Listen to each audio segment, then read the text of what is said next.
Changes are coming to two major intersections in Bedford County. VDOT wants to help with traffic issues on Graves Mill Road and Grist Mill Road in Forest. 10 News reporter Magdalena Lusant spoke with drivers who have to sit through the congestion and has more on the plans to fix the problems.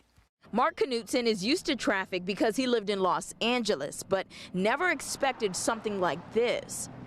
At 5 o'clock, I'm getting flashbacks of Beverly Hills traffic. I'm just like, this is not right.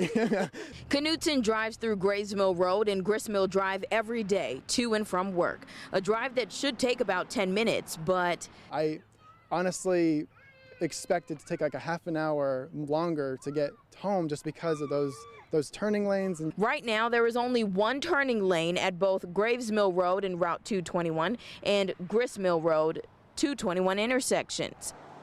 In 2021, VDOT will be adding 2 left turn lanes at those major intersections, replace traffic lights, and add crosswalks, a project totaling $8.1 million. These improvements are intended to relieve congestion for vehicles turning onto Route 221 from Grist Mill Drive and Graves Road, especially during peak travel times.